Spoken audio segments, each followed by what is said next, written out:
What's up, space pirates? This is your captain, the ever-charming Dr. Disaster.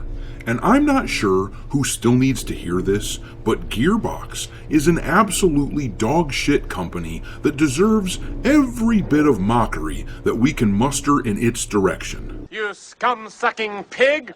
You son of a motherless goat! Earlier this year, they published Homeworld 3, a sequel in a series that I know a lot of you out there really enjoyed. There were a bunch of people who paid a lot of money in order to get the special edition version of the game. In fact, as you can see in this review on Steam, the collector's edition cost over $100. But as this review says, the makers of Homeworld 3 took their money and then decided they just stopped supporting the game before the content for the season pass was ever released. You liar! Now, we talk an awful lot on this channel about how awful most of these AAA studios are in gaming today. BioWare and Ubisoft are among those that I discuss the most because they've been in the news a lot lately, but Gearbox is absolutely another of these companies that deserves scorn as well. I mean, what kind of slimy snake would try this sort of behavior? But fortunately, there are at least some heroes out there who won't let gamers get completely railroaded by this nonsense. Not on my watch! Not on my watch! It looks like Steam was so perturbed by what Gearbox was attempting to pull with gamers in this Homeworld 3 debacle that they actually changed the rules of the platform in order to make sure that these customers didn't get hosed. Meanwhile, these once loyal customers still have left a ton of negative reviews on the game, so that now Homeworld 3 has a mostly negative rating on Steam, and I'm sure that Gearbox and their devs were less than thrilled to learn that not only are they losing the money that they essentially tried to scam from gamers, but they are still sitting in negative feedback hell. I'm sure that this was basically their response. Cheap, lying, no good, rotten, four-flushing, low-life, snake-licking, dirty...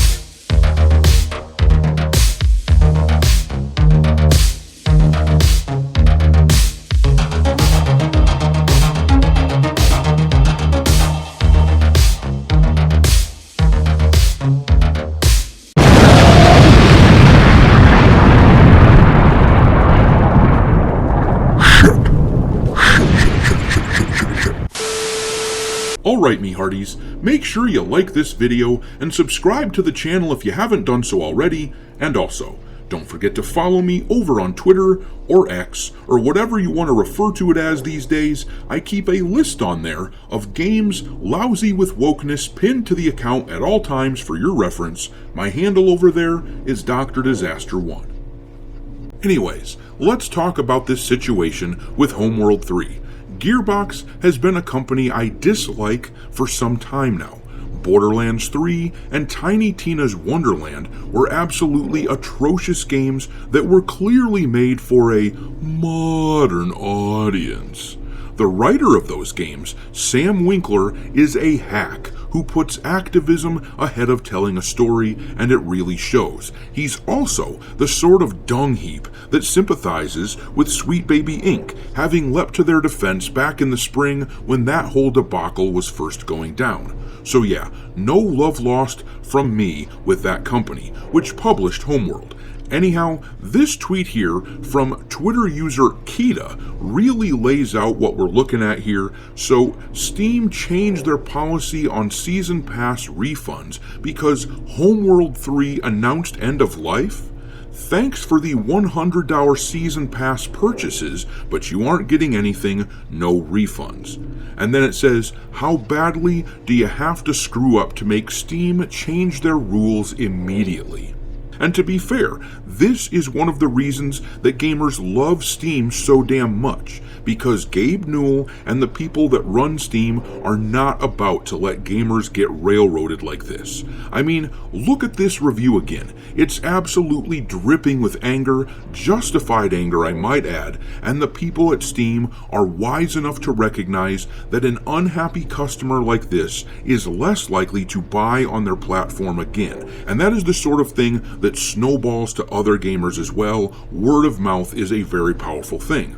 So, this here is a screenshot of Steam's response to this situation. It says, "We understand that game development doesn't always go as planned. If you think you aren't going to be able to release a DLC into the Season Pass by the quarter you promised, we will allow you to self-reschedule the release date one time only during the Season Pass. You can pick up a new date up to 3 months later than you originally selected. If for some reason you need to delay more than that, please reach out to us directly. If you cancel a DLC and Season Pass, customers will be offered a refund for their value of unreleased DLC."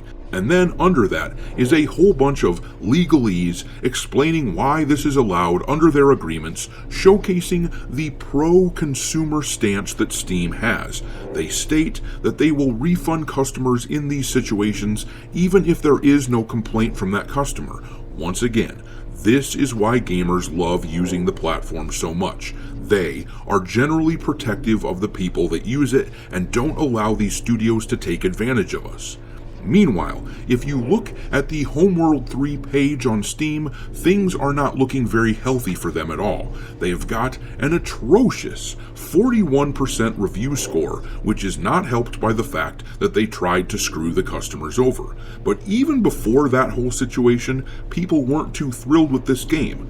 Here are a couple of the top reviews for it. This guy wrote, "We weren't asking for much. A modern version of the first or even the second game would have done it. But this is absolute garbage. I don't think any other game disappointed as much since the release of Brink. The story is inconsistent and plain stupid. The controls are super messy, and you struggle to achieve any kind of 3D setup. The maps are small. Everything in this game is a total letdown."